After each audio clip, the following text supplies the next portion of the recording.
Warning, this episode may contain disturbing content, soothing narration, and mild existential dread. Basically, murder ASMR for stressed professionals. Listener discretion is advised.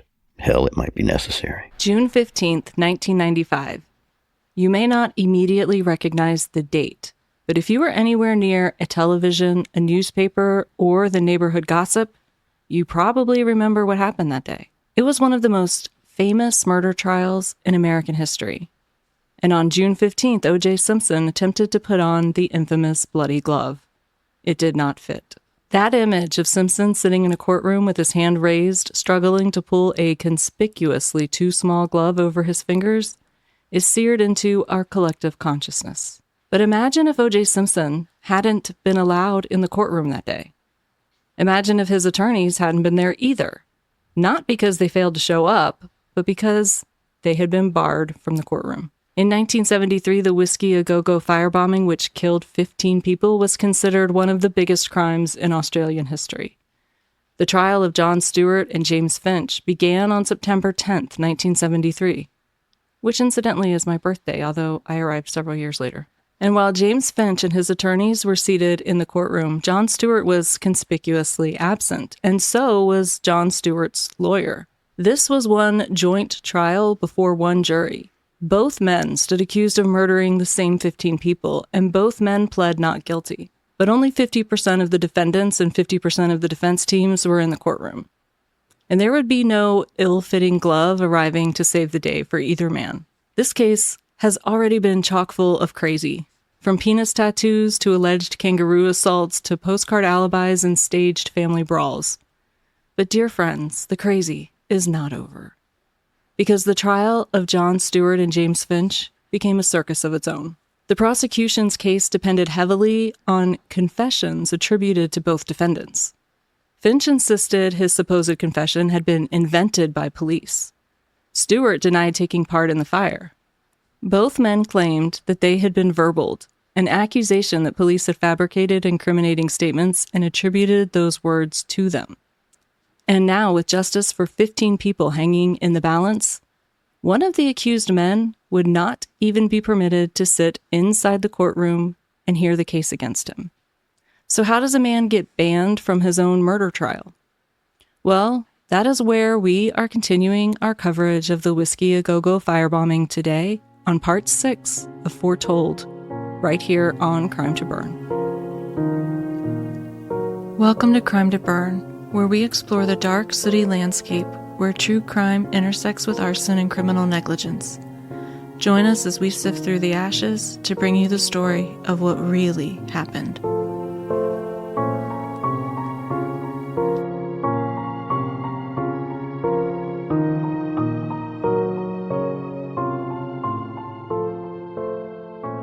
Welcome back to Crime to Burn. I'm April, a fire protection engineer, former firefighter, and a woman who has been banned from exactly 0 places in my life. Now, I'm not a chicken plucker or a chicken plucker's son, but I can pluck a chicken till the chicken plucker comes. If you're just joining us, this is part 6 of one horrifically tragic case that somehow has enough insanity side quests to qualify as its own miniseries. Feel free to head back and start with part 1 if you'd like the normal difficulty setting, or stay here and play on hard mode. It's your choice. Either way, do us a solid and head into your podcast player and leave us a 5-star rating. We are teeny tiny in a world of big budgets, professional advertising teams, and podcasts with marketing departments that contain more than just me. Subscribing to the show and leaving those coveted 5-star ratings is hands down the biggest thing you can do to help us grow. If your podcast app allows written reviews like Apple Podcasts, or episode comments like Spotify and Podbean, we absolutely love those too, so pretty please. Last week, I shamelessly begged y'all to help us out by making a short social media video telling people why you like Crime to Burn, and I'm here to report the results. Out of 30 available free stickers, we have given away 0, not 1. Which tells me I either dramatically overestimated how much people enjoy recording themselves, or I've accidentally built an audience entirely composed of introverts. Which is fair. So the offer still stands. I'll put the instructions in the show notes again this week, but if you make a quick 15 to 30 second public video recommending the show and email us the link and your mailing address, I'll send you a free Crime to Burn sticker. At this point, your odds are phenomenal. I will even pay international postage. Just help us spread the word. Also, thank you for this deeply humbling experience. My ego has been successfully kept in check. We do have some people to thank, though. We made it up to 79 ratings on Apple Podcasts. No new written reviews yet. And on Spotify, we're still holding steady at 78 ratings. And our loyal Podbean crew continues to show up in the episode comments every single week. Sophie Brown, Ems, Just Becky, and everyone else who has been hanging out over there. You guys are awesome. I've been busier than a one-armed paper hanger in a windstorm this week. And thanks to a new medication, I'm also newly thermodynamically unstable, and I keep meaning to spend more time on social media, but between work, the podcast, and alternating between shivering and sweating like my internal thermostat is possessed, it just hasn't happened. But if you do happen to see us pop up on TikTok, Instagram, Facebook, or X, throw us a like, leave a comment, share it, favorite it, repost it, send it to a friend. Every interaction tells the algorithm that we're worth showing to more people, and that's how little podcasts slowly become bigger podcasts, and growth is hard. It's even harder when your body can't decide whether it's time to shake or swelter. Don't forget to check out the Crime to Burn merch over on our spread shop. After this week, I'm honestly considering seeing if they'll let us sell branded ice packs. And as always, Crime to Burn will remain free on your favorite podcast apps, supported by ads. But if you would rather listen ad-free, we'd love to have you over on our Patreon, and you can find that link in the show notes too. And finally, send us your fire stories, case suggestions, episode feedback, and tell us what places you've been banned from. You can reach us anytime at crimetoburn@gmail.com, and we genuinely love hearing from y'all. Don't forget, this entire series was made possible by the incredible research of Jeff Plunkett, author of The Whiskey A Go-Go Massacre, Murder, Arson, and the Crime of the Century. His book is built from original police files, court transcripts, witness statements, and decades of investigative research, and honestly, there's so much that I have not had time to cover.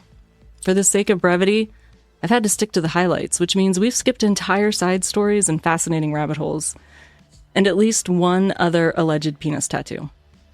So if you're enjoying this series and desperately need to know who else allegedly decorated their nether regions, you'll find Jeff's book in the show notes. We left off last week with the absolute chaos of Daniel Stewart, Jon Stewart's older brother, staging an honest-to-goodness family brawl so that police could raid his house and arrest Jon. And all of that started because Danny volunteered to go on a drink run for his own barbecue, pulled the car over halfway there, and called police to tell them his brother had orchestrated the Whiskey A Go-Go fire. Family therapy was clearly not on the menu, but might have been a good choice. We also learned that Jon's mysterious English friend, Doug, was actually James Finch. After allegedly being brutalized by a kangaroo while hiding from police in the Australian bush, Finch was eventually caught. And from there, the stories diverge. Police said Finch confessed to everything, and Finch said police made the whole thing up. Tomato, tomato. Both Stewart and Finch were charged with 15 counts of murder, one for each person killed in the fire. And Stewart maintained, as he always has, that he had been set up. Finch maintained that he had been verbaled, that police had fabricated a confession and attributed it to him. But 6 detectives took the stand and testified to essentially the exact same story. And I don't mean just similar, I mean uncannily identical. And that was enough for the case to move forward, but the problem was attendance at the trial was a problem from the very beginning. You see, Stewart had no intention of standing trial. According to Stewart, there was no point. He believed that he had absolutely zero chance against what he called the police's lies. So he sent a message to his brother Daniel, the same brother who had secretly turned him in. Stewart instructed him to send him cyanide inside a Bible cover. He promised that if Daniel didn't come through within 10 days, he would hang himself. Daniel, perhaps wisely, did not send the cyanide. Where do you even go to get cyanide? About to ask you that. How do you even procure it? I mean, I know they make cyanide pills. Cyanide pills? I have another case that I'm working on where somebody used a cyanide pill. Like some fucking spy shit or something? Like, Yeah. yeah, see, I don't understand how that works. So apparently you can order cyanide from somewhere because this guy got some. Oh, he did get some. No, Daniel did not. But the other case I'm working on, the guy did. That's sketchy. He must know a guy. Who's your cyanide dealer? Who's your poison plug? Daniel, perhaps wisely, did not send the cyanide, and Stewart did not hang himself, but trust me, what actually happened next was somehow even crazier. Finch, meanwhile, didn't have any family in Australia to whom he could lobby for suicide Bibles, so he went with Plan B, a hunger strike. Despite everything that had happened, both men continued writing letters from jail insisting that they were innocent. Both of them. Now, you would think that with Stuart and Finch safely behind bars, Brisbane's nightclub owners could finally breathe a sigh of relief. The alleged masterminds behind months of threats and intimidation had been arrested. Surely that was the end of it. Apparently not. On May 9th, roughly 2 months after the fire, one of the little brothers was threatened again. According to reports, Stuart's associate Billy McCulkin wanted the Littles to know that he was more than a little bit upset about Stuart's arrest, and he intended to, quote, get square, unquote, with them. The threats even named the man who was supposedly coming to pay them a visit. Paddles Anderson, a known hitman. His name was Paddles. Paddles. I don't know if that was his God-given name, but that's what he's called in the book, Paddles. And how does someone known to be a hitman? You're not a very good hitman if you're known. I don't know. And they didn't stop there. The intimidation continued. The extortion attempts continued. It would seem that the criminal underworld only knew one business model: pay us or else. Stuart and Finch were scheduled to appear in court on May 28th for their committal hearing, the Australian equivalent of what we'd think of as a preliminary hearing, to determine whether there's enough evidence to send the case to trial. Only Finch apparently decided that since his hunger strike was not producing the desired results, he needed to escalate dramatically. So he partially amputated his little finger on his right hand. That is an escalation. Doctors stitched up what they could and placed the severed finger in a jar and sent Finch off to court. The committal hearing was postponed. You see, Finch had an insurance plan in case the finger amputation wasn't enough. He had also swallowed pieces of a metal antenna. Apparently, losing part of a finger is considered a pretty good reason to ask for a continuance, but that would not be the last time medical issues disrupted the case. So bear with me for a moment. Okay. Now I have another question. You're going to have a lot more. If you swallowed it part of an antenna, I'm not going to imagine what part. He broke pieces of it small enough that he could swallow them. How is this going to get him some money? No, he wasn't trying to get money. He was trying to postpone the hearing. He was trying to end up in the hospital. Oh, you said insurance, and so I guess I wasn't really listening. Yeah. Oh, I see how that was confusing. After Finch's finger stunt, Stuart reportedly said to him, "Plan 1 successful." And Finch allegedly replied, "We can stretch this out for years." Now, whether that conversation actually happened is up for debate, but one thing isn't. Medical emergencies would become a recurring theme throughout these proceedings. On June 12th, the committal hearing finally went forward. Stuart was not what you would call a model defendant. At one point, he leapt to his feet, interrupting the proceedings to accuse Detective Hayes of lying, and the prosecution called roughly 80 witnesses, including members of Stuart's own family. And when his brother Danny took the stand, he testified that Stuart's plan had been to collect $100 a week from each nightclub, and that the money would keep him, in Danny's words, right, so he wouldn't have to work. John Stuart exploded in the courtroom. He shouted that Danny was lying, all for the $50,000 reward. As you might imagine, the hearing did not end well for the defense. Both Stuart and Finch were committed to stand trial on the murder charges. Outside the courtroom, the threats against the Little brothers continued. Then came September 10th, 1973, when the murder trial finally began. Technically, the indictment concerned only one of the victims, Jennifer Denise Davey. But make no mistake, the evidence would encompass the entire Whiskey A Go-Go fire. 12 men took their seats in the jury box. Only, this wasn't actually the original trial date. The trial had been scheduled to begin 3 weeks earlier on August 20th, but Stuart had apparently decided that Finch's self-mutilation strategy had some merit. So he fashioned a device from 2 5-centimeter lengths of sharpened wire and used a rubber band to make them into an X shape, like a spring-loaded mechanism, that could be compressed and taped closed so that he could swallow it. Once the device reached his stomach, the gastric acid would dissolve the adhesive on the tape, and the rubber band would snap the device open into an X shape. So what had entered his body as a narrow bundle would become an X-shaped metal trap that could no longer pass through his digestive tract. Yeah, but that's hard to get that out now. Oh, yeah. And it worked. Surgeons had to remove it. In fact, it worked so well that Stuart would repeat the stunt 2 more times during the trial.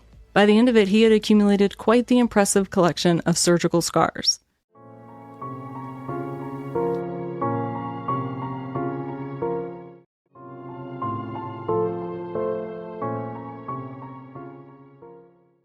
Now, the prosecution's theory of the case was pretty straightforward. According to the Crown, Stuart had spent weeks intimidating Brisbane's nightclub owners, warning them that Sydney crime syndicates were moving in, and clubs refusing to pay protection money would be bombed. At the same time, he was carefully cultivating his own alibi. He was repeatedly meeting with Detective Basil Hicks and reporter Brian Bolton, warning them that a nightclub was about to be attacked. Why? Because according to prosecutors, Stuart thought, what better way to avoid suspicion than to be the man publicly predicting the crime?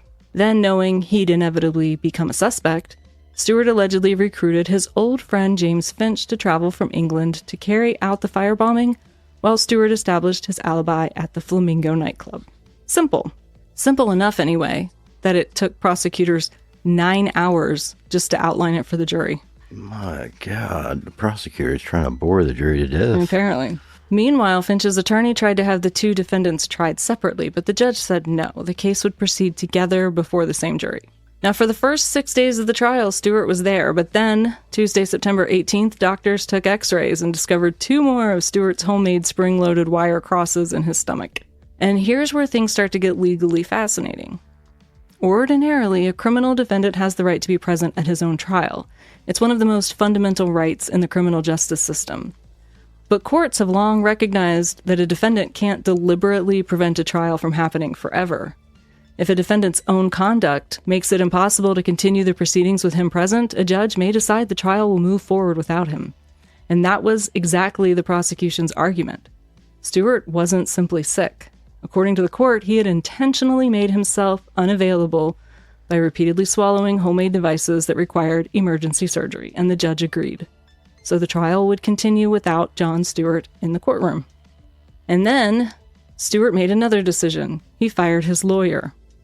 So now, the man charged with murdering 15 people was representing himself while recovering in a hospital bed and barred from attending his own trial. Each day, transcripts of the proceedings were delivered to the hospital so he could read what had happened in his absence. He really thinks he's clever, doesn't he? I think, yeah. But wait, this isn't even the craziest part. Whether that was an adequate substitute for actually confronting the witnesses against him, well, that question would follow this case for decades. And in Stuart's absence, the prosecution continued calling witness after witness, and one of them was a prisoner named Arthur Murdoch. Now, Murdoch was an extraordinarily violent man. If you want his full history, Jeff Plunkett covers it in detail, but fair warning, it is exceptionally brutal. Now, Murdoch knew Stuart. He'd even claimed that he'd supplied Stuart with the wire that Stuart had been using to make those homemade devices that kept sending him into surgery. And then Murdoch dropped the bombshell. He testified in court that back on August 1st, while both men were awaiting trial, Stuart had confessed everything to him. To reassure the jury of his honesty, Murdoch proclaimed that he believed in God and believed only in telling the truth, which is one way to introduce yourself. Prison officers, meanwhile, had a rather different opinion of him. Officers described Murdoch as a, quote, rabid tree ape, unquote, a description that is both deeply offensive and tells you something about the era in which this trial was taking place. Oh, well, they're in Australia. I don't know what they got down there, and maybe they got tree apes. Well, Murdoch was black. Oh. Yeah. I didn't know. And Murdoch's criminal history was absolutely staggering. He had accumulated so many violent sexual offenses that I lost count. And they all did not occur before he went to prison. He continued committing violent sexual assaults while incarcerated. According to prison officials, he was considered so dangerous that he had to be housed completely separately from every other prisoner for their own safety. Oh, and after testifying, Murdoch received $1,000 from the reward fund. Now, that doesn't automatically mean that he lied, but Murdoch's story doesn't end there. You see, 4 years later, he recanted his testimony. And then after that, he recanted his recantation, which admittedly makes it rather difficult to know what he actually believed, especially since Murdoch also had multiple convictions for perjury. Is that a redisincantation? Something like that. So, truthfulness under oath was not exactly one of his defining characteristics. But here's what is fascinating. Stuart had apparently anticipated the possibility of jailhouse informants long before Murdoch ever took the stand, and so back in April of 1973, shortly after his arrest, Stuart wrote to the prison superintendent requesting that he be kept in isolation from all other inmates. His reasoning? He didn't want another prisoner later claiming that Stuart had confessed to him. Whether that request reflected genuine foresight or simply another attempt to build an alibi depends entirely on who you believe. The prosecution was not relying solely on jailhouse informants, though. They also called many of the men Stuart had identified as figures in Sydney's criminal underworld. So, super honest people that you can trust on the stand. None would admit to recruiting Stuart. None admitted to organizing protection rackets in Brisbane. None admitted to orchestrating the Whiskey A Go-Go fire. Shocking. And then came what felt like an endless procession of police officers. Officer after officer testified about Stuart's statements to police and maintained that his admissions implicated him in the plot. The officers who interviewed James Finch likewise insisted that the unsigned confession they had attributed to him accurately reflected what he had said in the interrogation room. Finch, of course, maintained that they had simply made the whole thing up. And then there was the physical evidence. Stuart had in fact paid for James Finch's airline ticket from England back to Australia. And Stuart's explanation for this was Finch was supposedly coming to Australia to find work on an oil rig, despite having just been deported from Australia. And he also said, and Finch wanted to visit Stuart's mother because she had been so kind to write to him while he was serving time in prison for that earlier shooting. Finch also had a documented history of fire setting all the way back to the age of 6. Then there were the 3 mysterious men that Stuart claimed had recruited him into the protection racket. Men he named as Roger, Les, and Ross. Well, police were able to track them all down. Roger Brennan had known Stuart from a previous stint in prison. But the problem was Roger Brennan had been incarcerated continuously from 1970 until after the Whiskey A Go-Go fire, so unless the Brisbane airport had recently opened a correctional facility terminal, Roger could not have been there to meet Stuart. Next up was Les. Les turned out to be Leslie Newcomb, another man Stuart had met in prison. Apparently there are some fantastic networking opportunities behind bars. Unfortunately for Stuart's story, Newcomb was also incarcerated on December 20th, the day Stuart claimed this meeting occurred. Which brings us to Ross Gardner. Surely Ross would save the day. Nope, Ross Gardner was incarcerated too. 3 alleged conspirators, 3 airtight alibis, 3 men Stuart said had recruited him, 3 men who were all in prison. Let this be a lesson to the criminal underworld. Check your incarceration dates before you pick your patsies. And of course, Daniel Stuart testified against his own brother. Now, because Stuart was representing himself, there came a point where the court had to give him an opportunity to participate in his own defense. The problem was that Stuart was in the hospital recovering from yet another surgery. So rather than bringing him to the courthouse, the courtroom came to Stuart. The judge, the jury, James Finch, the lawyers, everyone packed up and headed to the hospital where a room had been converted into a makeshift courtroom. There sat James Finch, there sat the jury, and there lay John Stuart handcuffed to a hospital bed. According to Jeff Plunkett's account, the judge informed Stuart that the prosecution had finished presenting its case and invited him to take whatever steps he wished in his own defense. Whether that meant recalling witnesses or cross-examining them, presenting evidence, making legal submissions, or simply telling the court how he wanted to proceed, it's not entirely clear. But what is clear is that John Stuart refused to answer. The judge did not assume that Stuart was just ignoring him, and a doctor was called into the room, and he was asked whether Stuart was capable of hearing and understanding what was being said. And the judge asked Stuart if he was in any pain, and that's when Stuart spoke up and said that he had apparently swallowed another homemade butterfly. Because emergency abdominal surgery becomes something of a hobby? So the hospital courtroom was adjourned, everyone packed up, and Stuart was wheeled off to once again deal with the consequences of his exceptionally unconventional dietary choices. Now, we've already talked about James Finch's alleged confession, but during the trial, the prosecution also presented what they said was a confession from John Stuart. Now remember, after police obtained Finch's statement, they went back to interview Stuart a second time.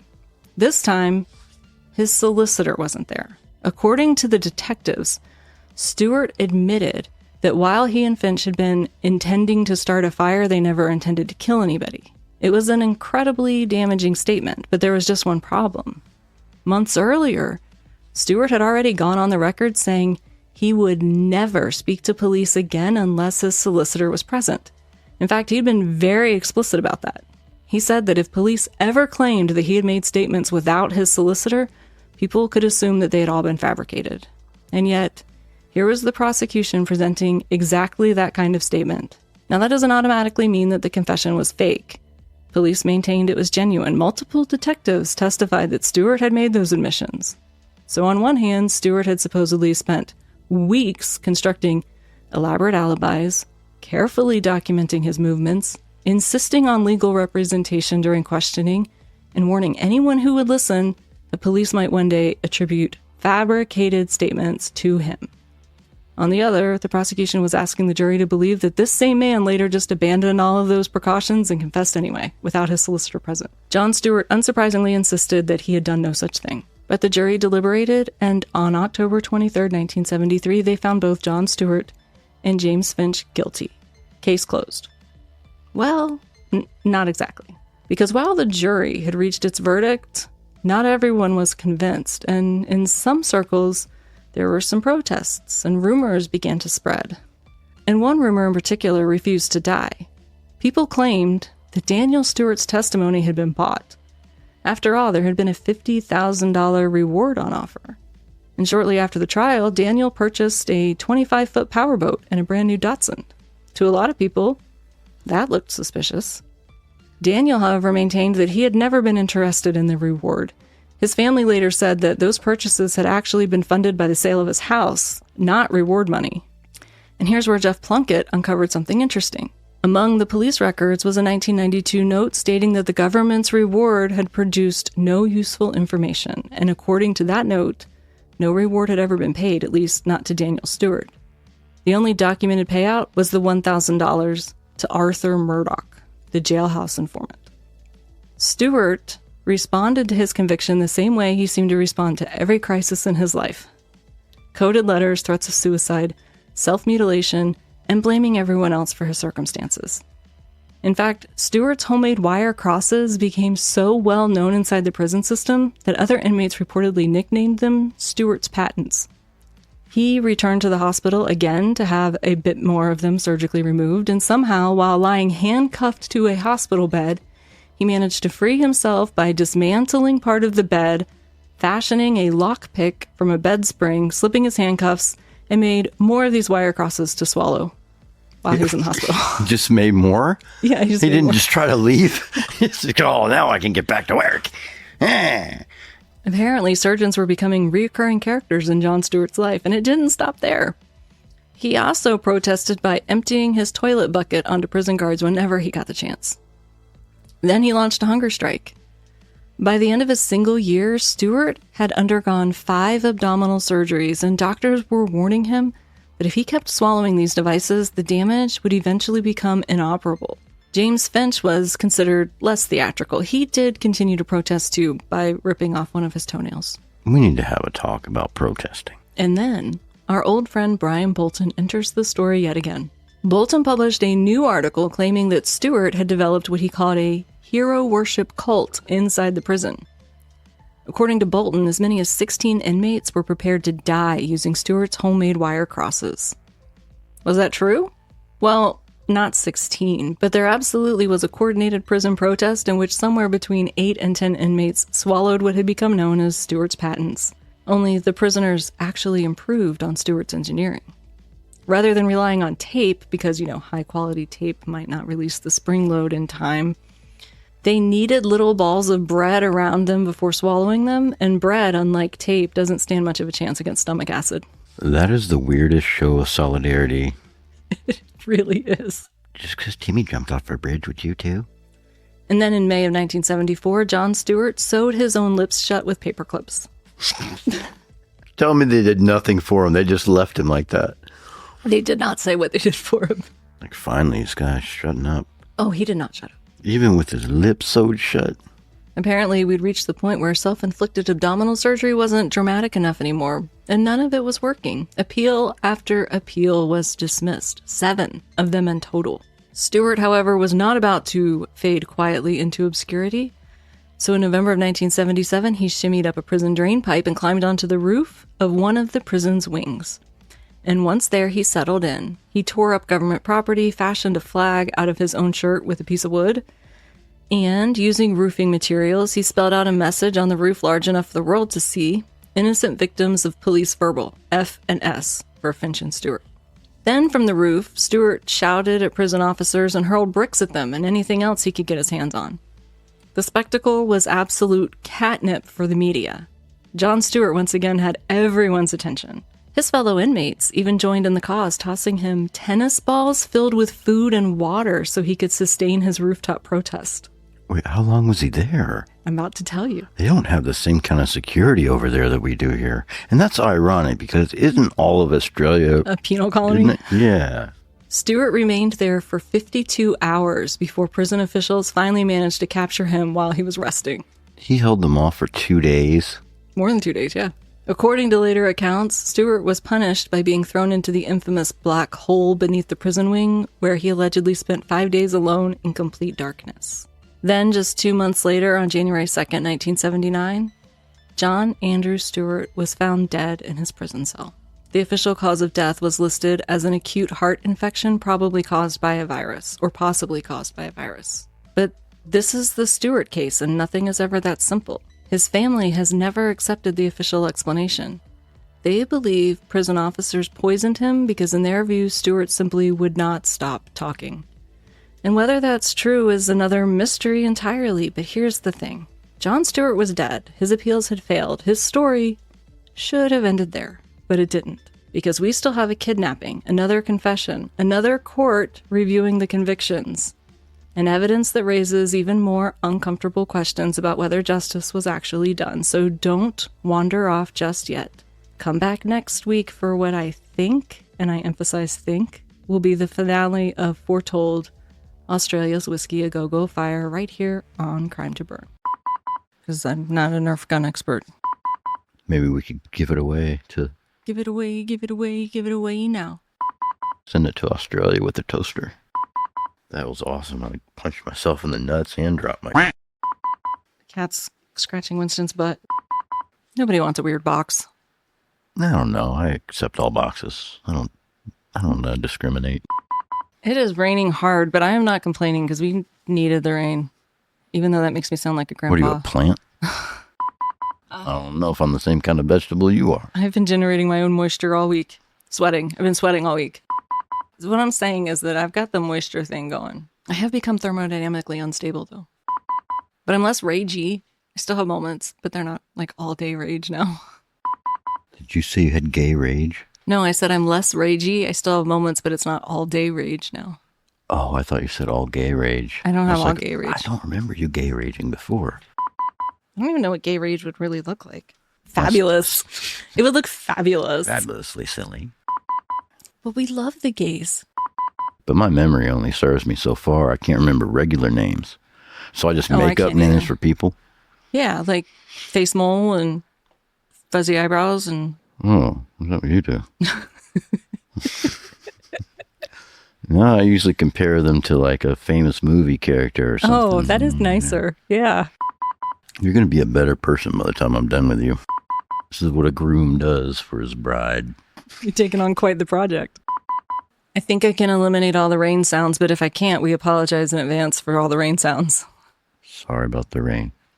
But we needed the rain. Because we are, in fact, plants. I'm a mammal. You and me, baby, ain't nothing but mammals. We could do it like they do on the Discovery Channel. Get sexy now. It's hard to take a piece of music seriously when at some point during the execution of the piece, someone hollers out, "Get horny now." This is why I don't go to concerts. You think that you're going to enjoy a musical interlude and everyone's just getting horny around you. Oh. Can't trust them. I just don't want to be poked with somebody's boner. Let me open my breakfast beer. I don't want to be a whistler. You can't give people your birthday on the internet. They know my birthday. Why? Because I post reels, and I have posted ones that say, hey, it's my birthday. I think it's your identity stolen. Maybe they'll improve my credit score. Don't look at me like I know when it's going to thunder. Both men claimed that they had been verbaled, an accusation that police had fabricated incriminating statements and attracted... Verbaled? Yeah, that's what they called it. That's how I'm explaining it. Wow, it doesn't sound like it should be a verb. Both men claimed that they had been verbaled. Did it tickle? I don't think I've been banned from anything either. High five us. We are free to go wherever we want. Except Area 54. What is that? Area 54? Mm-hmm. You know, the alien place in, was it Nevada or New Mexico? I thought that was a 51. Oh, was it Area 51? Maybe I think it was Studio 54. I just didn't know if you knew if there was a different area, maybe so more secret I don't know about it. Okay, 51, sorry. Except Area 51. Maybe it was 52. Now I'll get you second guessing every thought. Let's add alcohol to this, make it better. Mm-hmm. And they're free. I will even pay international postage. Just help us spread the word. See, the Thunder's trying to help us spread the word. If the word is... And finally, send us your Fire Stories, case suggestions, episode feedback, and thunder. Are we sending thunder down under to our listeners in Australia? Oh, I guess technically, yeah, we kind of are. Hey, can I ask you a question so I can pay attention to what you're saying instead of what I'm thinking? Yeah. In order to get a tattoo on your dingus... I know. I had that question too. Which leads to a cacophony of other questions, like how? I don't know. How does that thing not try to crawl up your rear end? So maybe he was talking with his lips sewn shut, but... Yeah, it's probably a little muffled. But there's more. Oh, he put things in his butt too. Well, I don't know about that, but I don't know a lot about tattoos, but it seems like the size and shape would be in flux. Maybe they got like one of those stretchers that people do needlework on. Oh, maybe. That's how I'm going to imagine it happens. They put you on the rack. On the penis rack. So anyway, so you told me an interesting arson story this week. Interesting is a word you can say. Yeah, evidently somebody cut off his own junk and lit it aflame in his garage. I think it was actually his neighbor's garage. It was in some garage. I don't research anything. I just hear stuff. That's your job. Well, I wrote a song about it. Or you wrote a song? I rewrote a song about it. Remember we were working on it last night? Cut my dick into pieces. Oh, yeah. In my neighbor's carport. Immolation, mutilation. Don't give a fuck about future masturbation. I don't want to laugh at somebody who is clearly mentally ill, but you have to admit that the circumstances around this are just... It's inviting all this My scorn. brain can't process it without adding humor. It's too traumatizing to think about without humor. If you're thinking of cutting off your own penis, please seek help. Not help cutting it off. No. Help with the feelings that you're struggling with, clearly. Self-mutilation's never the answer. Keep your appendages. If they had regular mattresses. You got paper clips somehow. That's true. Like, that doesn't even make sense. This guy's already swallowing metal. You giving him some paper clips, and then he decides to sew his mouth shut with it instead of swallow it? Like, that doesn't make sense either. And, like, how many tennis balls did prisoners have that they were able to feed him and water him from the ground with tennis balls? I don't know. And how do you put enough food or water in a tennis ball? What are you putting in a tennis ball? I don't know, I guess they're just cutting slices. Putting some beefsteak in there? What are you doing? I have no idea. Maybe we should try this later. We should get some tennis balls and some snacks. I'll get up on the roof. You get up on the roof. I'll start tearing it up and spelling out messages like a psychopath. And also, start throwing bricks at the neighbors. All civilized adults are drinking beer by 11:14 a.m. on a Saturday. Well, Except I'm not. I'm the civilized one in the relationship, so makes sense. It does. No, I have lost my ability to maintain a reasonable internal temperature, and I randomly experience completely unreasonable levels of rage over minor inconveniences. So. And I already had enough testosterone for both of us. Well, apparently now I have extra. It'll be okay. We can do it. We can do anything together. Except fly without an airplane. Well, we can. Very far. Yeah, not for very far. And it's going to hurt when we land. I do decent on scratcher tickets. You're good at that. I'm so good at scratching. Scratching my ass, scratching tickets. You do it too fast. You got to draw out the excitement and the suspense. Why? Because it's fun. That's part of the fun. I have just a different fun bone than you do. You do have a fun bone. And I don't have. That's why we got married. A different expectation for entertainment, I think. Or the temperature sneaks up, and the next thing you know, I'm standing in my office with no clothes on because I got so overheated I couldn't stand it. I'm going to just visit your office more. I told you I stripped down because I was in a meeting I couldn't leave. Not a camera on meeting. This isn't OnlyFans. I was wearing a sports bra and workout shorts because I had worked out, and I just stripped down to that because I couldn't take the heat. Life's a funny pickle sometimes. I've never heard anyone actually say that. Their pickles are hilarious. They're funny. Yeah. Lumpy things are just funny. I don't know why I get abused by lumps. Maybe you are having a stroke. I'm not. I don't think. I was reading side effects of this medication that people have had, and they're like, less common side effects. Phantom smells of cigarette smoke. What? So at least I don't have all the side effects. I don't know that one. I don't even know where to get a Warsteiner in this town now. This episode is brought to you by grumpy producers that didn't put you in a headlock and give you a noogie. You're lucky you got the headphones on and wet willy that stuff. And remember, tennis balls are sporting equipment, not logistical support features.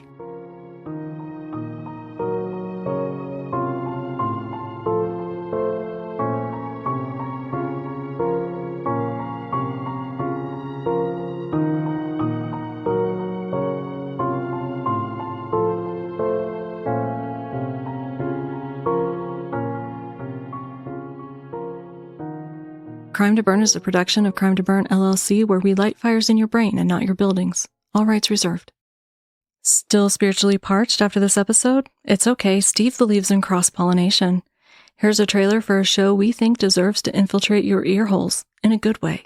Don't forget to leave a 5-star review before you go. Steve is watching. Do you love true crime and travel?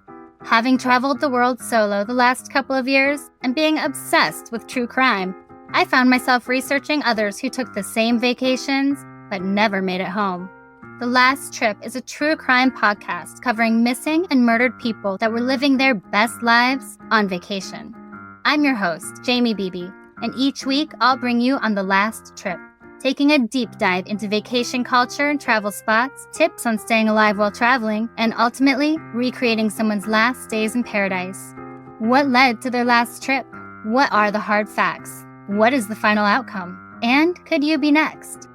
David Snedden was a 24-year-old college student from Utah attending Mandarin classes in Beijing when he mysteriously disappeared while hiking Tiger Leaping Gorge.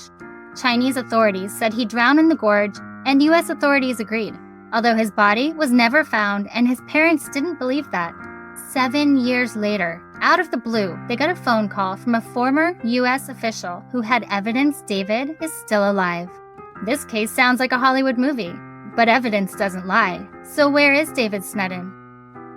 Famous rugby player and Celebrity X Factor contestant Levi Davis went missing in Barcelona last year while on a backpacking trip through Europe. Just days before he vanished, he posted a 15-minute video to his Instagram account saying his life was in danger and people were after him. After he disappeared, several theories emerged. But what really happened to Levi Davis? Join me, Jamie Beebe, co-host of the popular true crime series Strictly Stalking, as I embark on a brand new adventure combining true crime and travel. Listen to The Last Trip wherever you get your podcasts.